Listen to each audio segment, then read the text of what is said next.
video kali ini materi pokoknya adalah tentang pencatatan bukti transaksi. Kemudian kompetisi dasar yang akan kita capai bersama adalah menganalisis prosedur pencatatan bukti transaksi dan melakukan pencatatan bukti transaksi.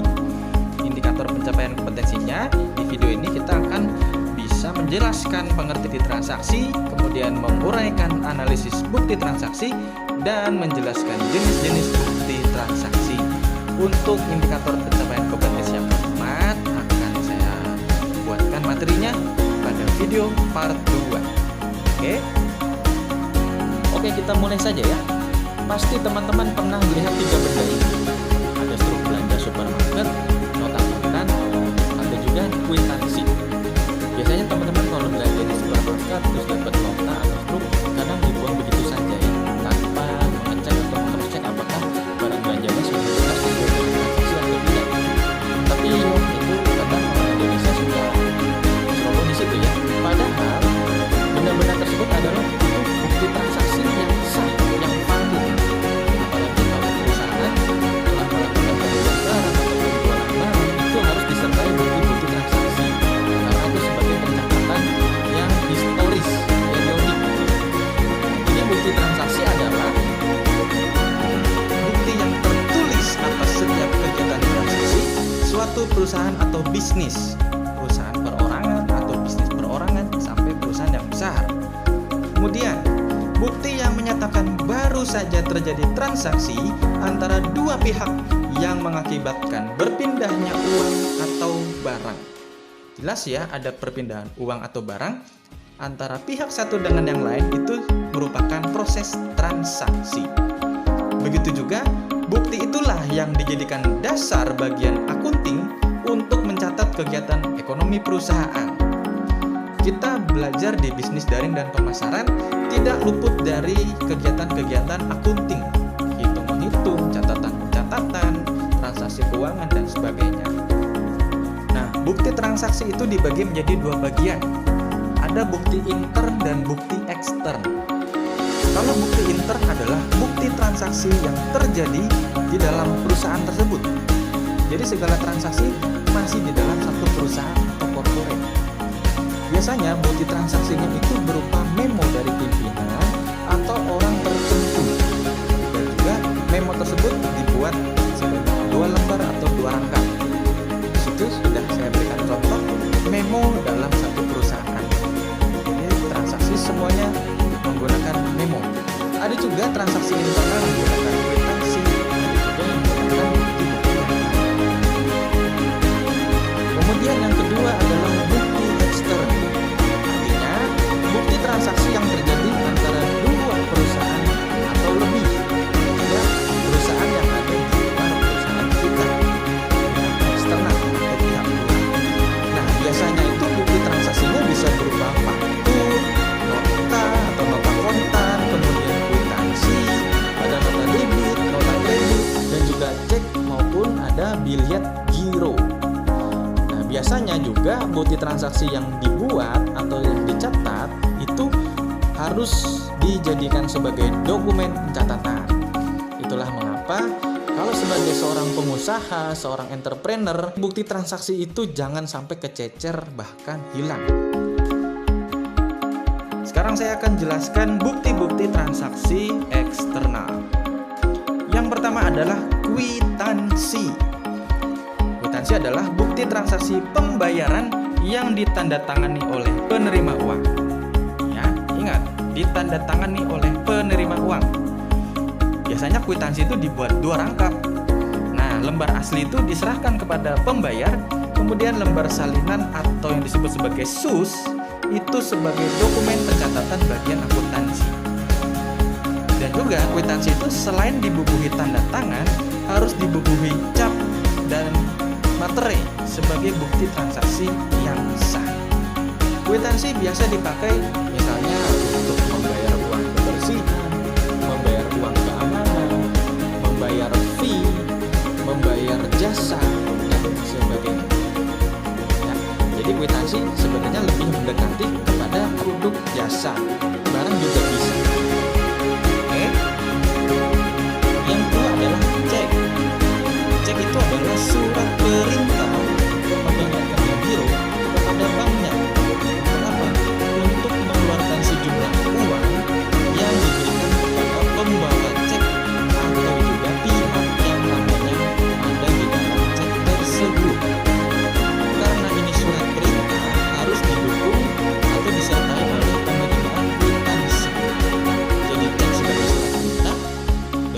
isi sebagai bukti transaksinya.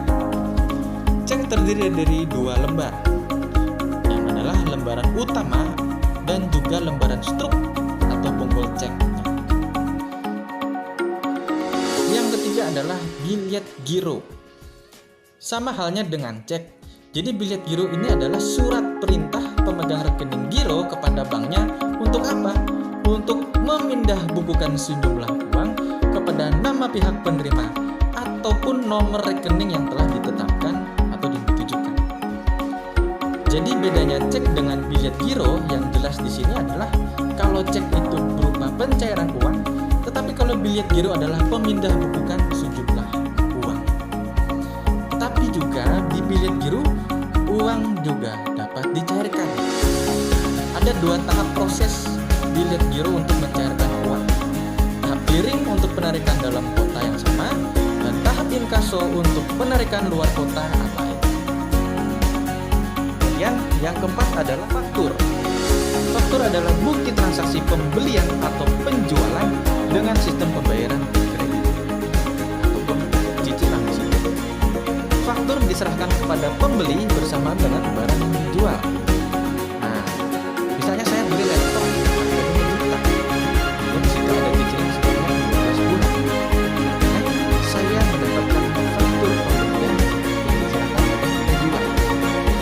Dari sisi pembeli, faktur tersebut adalah faktur pembelian. Dari sisi penjual, lembar kedua faktur tersebut adalah faktur penjualan. Berarti saya beli laptop, mendapatkan laptop dan juga faktur yang asli, kemudian penjual mendapatkan atau menyimpan faktur lembaran kedua atau lembaran kopi sebagai bukti pencatatan. Yang kelima adalah nota kontan. Nah, ini sangat familiar di kita semua. Nota kontan adalah bukti transaksi pembelian atau penjualan secara tunai. Tidak ada cicil-menyicil di sini atau tidak ada tunggakan ataupun angsuran ya. Biasanya lembar asli itu langsung diserahkan kepada pembeli bersamaan dengan barang yang dibeli. Dan juga lembar kedua atau yang kopi itu disimpan oleh penjual sebagai sumber pencatatan akuntansi perusahaan. Jadi beli secara tunai apapun barangnya itu pasti sebagai pembeli akan diberikan barangnya dan juga nota kontan yang asli. Yang keenam adalah nota debit. Apa itu nota debit? Nota debit adalah bukti pengurangan utang usaha karena ada pengembalian barang dagangan atau penurunan harga. Tujuannya adalah untuk mendebit atau mengurangi utang pembeli yang harus dilunasi. Nota debit juga dibuat oleh pembeli dan ditandatangani oleh pembeli. Proses pengembalian barang itu disebut sebagai retur barang atau retur pembelian. Saya beli laptop 2 buah, kemudian 1 buahnya rusak. Yang 1 buah rusak itu saya kembalikan kepada penjual disertai dengan nota debit. Nah, jadi nota debit dibuat oleh pembeli untuk mengembalikan barang ataupun penurunan harga. Dan yang ketujuh adalah nota kredit. Nota kredit itu apa sih? Nota kredit adalah pengurangan piutang usaha karena retur atau pengembalian barang maupun penurunan harga tadi yang tidak sesuai dengan pesanan maupun keinginan pembeli. Tujuan nota kredit itu adalah mengkredit atau mengurangi piutang yang ditagihkan kepada pembeli. Nah, nota kredit itu dibuat dan ditandatangani langsung oleh penjual. Tadi saya mengembalikan 1 buah laptop kepada penjual ya. Ketika si penjual sudah menerima laptop dari saya, penjual tersebut membuat nota kredit yang artinya barang sudah diterima dan piutang si penjual itu menjadi berkurang. Untuk soal hutang piutang saya akan jelaskan berikut ini ya. Nah, jadi teman-teman, apakah masih bingung tentang hutang piutang? Saya jelasin lagi ya. Misalnya saya membeli sebuah tas seharga